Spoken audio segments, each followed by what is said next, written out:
राज्य परिवहन निगम के निजीकरण के खिलाफ कांग्रेस ने शनिवार को ठाणे में प्रदर्शन किया।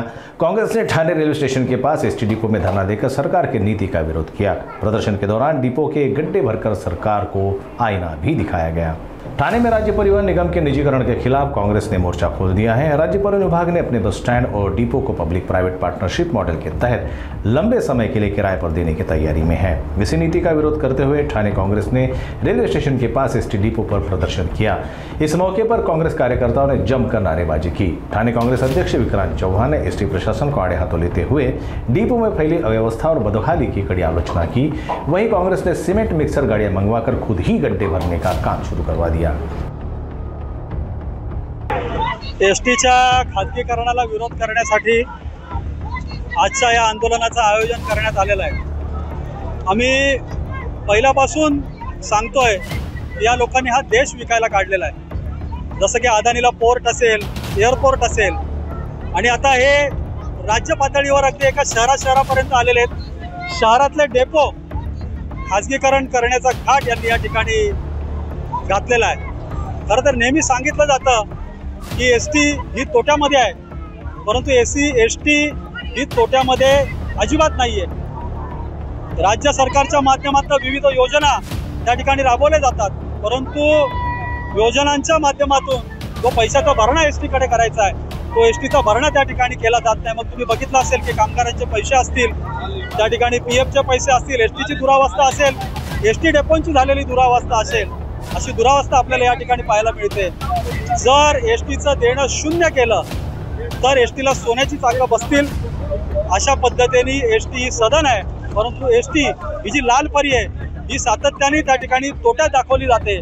आणि जसं की अदानीला या गोष्टी आंदोलन दिलेले आहेत, तशा पद्धतीने जे कायदे आहेत त्या व्यावसायिकांसाठी केले जातात। पहिलं तर हे देत असताना कुठेतरी 30 वर्षाचा करार होता, त्यांनी नापसंती दाखवल्यानंतर तो 60 वर्षाचा करण्यात आला, 60 वर्षानंतर तो 99 वर्षाचा करण्यात आला। त्यामुळे हे पूर्णपणे खाजगीकरण करण्याचा आणि उद्योजकांचा आणि व्यापाऱ्यांच्या तोंडामध्ये घालण्याचा घाट या प्रशासनाने घातलेला आहे। इथे या डेपोमध्ये अनेक प्रकारचा त्रास, इथे लोकांना इथलं छत गळत आहे, इथलं ऑफिस गळत आहे। या डेपोमध्ये विविध ठिकाणी खड्डे पडलेले आहेत आणि नागरिकांना होणारा त्रास पाहता या ठिकाणी आम्ही या खाजगीकरणाचा विरोध करण्यासाठी आणि या ठिकाणी पडलेले खड्डे बुजवण्यासाठी काँग्रेसच्या माध्यमातून या ठिकाणी आंदोलन घेण्यात आले आहे। जागा विकायला काढलेली आहे, या बस डेपोची दुरवस्था झालेली आहे, रस्ता व्यवस्थित नाही, शौचालय व्यवस्थित नाही, पाणी सगळीकडे गळतंय, एसट्या गळतायत आणि त्यातूनच हा डाव माझे मित्र सरनाईक साहेब यांनी आखलेला आहे। 40 डेपोंचं काहीतरी खाजगीकरणाच्या माध्यमातून डेव्हलपमेंट सुरू केलेली आहे। कुणीकडून पैसा गोळा करायचा आणि टेंडरबाजी करायची। गोळा माजुडामध्ये सुद्धा तेच चालू आहे त्यांच्या भागात। तर माझी त्यांना विनंती आहे, अशा प्रकारे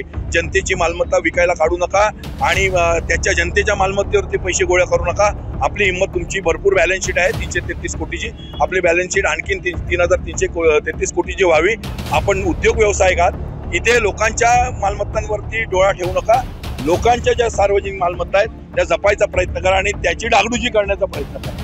अहो हे सगळं बोलबच्चन आहे, फारसं आहे। एसटी हे डिझेल मध्ये पैसे गोळा करणं म्हणजे इथे लक्ष द्या म्हणा।